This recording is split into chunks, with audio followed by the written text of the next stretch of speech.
It's a positive night. It is. Clinchments, one you celebrate, one you look forward to all season. Unfortunately, there's a big black cloud around this hockey game. Actually, two unfortunate big black clouds is the injury luck of the Edmonton Oilers. This shit needs to be studied because I don't know what voodoo bullshit curse is going on right now, but it needs to stop. It's very, very positive. I want to be very, very happy. We talked about it on pre-gaming. We lived through the decade of darkness. Don't take clinching the playoffs for granted. Enjoy every little bit of it. But there was some shitty injury news in this hockey game tonight. So we'll start off. It was supposed to be a night about Mattias Ekholm's return to the lineup. He had missed the last 7 games. He had missed 13 of the Oilers' last 17 hockey games, and it's been well documented this year. He's been banged up. He's also been ill at points. He's also getting older. Father Time, we know, undefeated. Well, much like Trent Frederick's return to the lineup, or I guess his first game for the Edmonton Oilers, Mattias Ekholm's return was very, very short-lived. He didn't even play 2 full minutes on the ice tonight. He went down the tunnel after a couple minutes into the hockey game, and he did not return. I forget who he got tangled up with along the blue line, and then he went down the tunnel. I don't know, dude. It's not good. We saw Maynard just put in there nice and bluntly, simply. This Mattias Ekholm situation is not good. Once again, he wasn't the only Edmonton Oiler to get injured in this one. But Zachary, it sucks. We know that Mattias Ekholm's been battling something all season. I personally never thought he would be back to 100% for the NHL playoffs, but he's a Viking. He's a warrior. He wants to get in these games. But this is now Trent Frederick, Mattias Ekholm, Leon Draisaitl, 3 guys who have returned from injury to then shortly go back to being out due to an injury. Now, Leon's, I believe, was a different one as well. Zachary, this situation doesn't take a genius to tell you. It's getting messy. It's getting ugly. I want your initial reaction to seeing Ekholm go down the tunnel. And then my question to you is, could this be a bigger training staff issue? Is this, because this is 3 separate situations here where it feels like a guy's kind of rushed back and then bang, he's back up in the press box. First thoughts, Mattias Ekholm, that sucks. B, what's on the training staff angle here? Yeah, listen, Aaron, it's not rocket appliances here. This is not a good look here for the Edmonton Oilers. This is the 3rd time in the last, 2 weeks, week or 2 here, that the Edmonton Oilers have had a player return from injury and get re-injured again pretty dang quickly. With Leon Draisaitl, obviously he had missed those 4 games.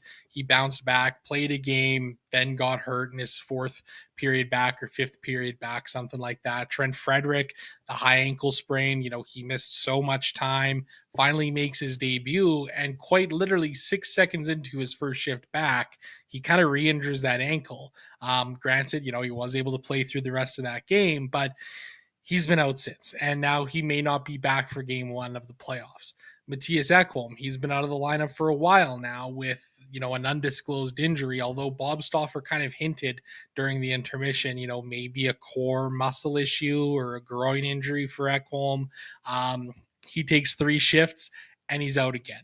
On 2 of those shifts, he's stumbling and bumbling around. He blows a tire in the defensive zone. Then here he kind of gets a little bit tied up, with a Sharks player. I mean, it's not good. It is not good whatsoever. And quite frankly, from an organizational perspective, it's kind of concerning. I give the Oilers training staff a lot of credit over the last number of years. They have done an incredible job when it comes to managing the injuries for the Edmonton Oilers. Is this just a string of bad luck? Yeah, possibly. But, Bordsy, the Oilers have played since the start of the 22-23 season, the 3rd most combined regular season and playoff games. They've played 279 games. The 2 teams that have played more are the Dallas Stars at 281 and the Florida Panthers at 288. The team just below them, the Vegas Golden Knights, 272 games. And if you take a look at those other 3 teams, they've all got some pretty significant injuries too right now. The Vegas Golden Knights, they've been without Alex Pietrangelo for a while. He missed the Four Nations face-off with, a lower body injury. The Florida Panthers, they've been without Matthew Tkachuk since the Four Nations, him dealing with a lower body injury as well. You got Aaron Ekblad, who got popped for PEDs. Was it intentional? Was it not? Who really knows? Ekblad says it wasn't, of course. Sam Bennett's out of the lineup right now for them. Then you got the Dallas Stars. Miro Heiskanen, he's been out of the lineup for quite a while. Tyler Seguin's been out since February with a pretty serious hip injury as well. So the Oilers aren't the only team that have played a lot of hockey over the last couple of years that are dealing with pretty significant injuries. Now, granted, the Oilers have an absolute laundry list here of injuries, and it's well documented at this point, right? But, part of me starts to wonder, is this an issue of kind of just maybe wear and tear for these guys? Is fatigue becoming an issue? The Oilers are an old team. We all know that. But at the end of the day, I kind of wonder how much that's sort of playing into everything. Hopefully now that everything's clinched up, these guys can kind of heal over this next week or so and be ready to go for when the playoffs start. Mattias Janmark's in. He says, now rest all the top players because we don't need to win. Maynard's in. Says, why do they rush guys back? Sadistic says, should have not rushed Ekholm back in the lineup if he wasn't 100%. And I don't know, dude, this one's tough. I agree with Mr. Cates. Medical staff can only go on the feedback from the players. Once again, we're not doctors. I have no idea what's being said in that room. I have no idea what is ailing some of these guys. It is just a weird coincidence that this has begun to happen, but I'll choose to be naive is the word you want to use, then sure. But I fully believe the doctors have the player's best interest in mind. And once again, I said it with Trent Frederick. Trent Frederick looks you in the eyes and says, hey, I'm good to go. I want to go. Who are you going to be to tell him no, that he can't go step on the ice? If that's Leon Draisaitl, I'm not going to be the one to tell Leon he's not hitting the ice. Same with the Viking. Same with everybody else. It's shitty, brother, and there's really not much more that can be said about it. But Zach, things go from bad to even worse because it wasn't just Mattias Ekholm who left this game with an injury, because Zachary Martin Hyman left the game in the second period. He was bumped by, I believe it was Henry Thrun, and what kind of seemed like a nothing play. I don't know if his ankle got twisted up totally or what happened. He then missed the Oilers' subsequent power play because he's going down the tunnel. I'll be completely honest with you. I was in the other room when I overheard them talking about Zach Hyman and the word tunnel. Immediately, we're talking clenched. Holy shit, that was back up to clenched. Run into the living room, and I'm like, no, they're pranking me. Like the other day when I saw Nuge was ill at the in the morning, I went, Tony Brar, good one. You're not going to get me today. But no, Zach Hyman does not return in that hockey game. You just mentioned the laundry list of Edmonton Oilers players that are injured right now. Zach Hyman, he's dealt with some bumps and bruises this year. The man had his entire face smashed in, and he was still playing hockey out there.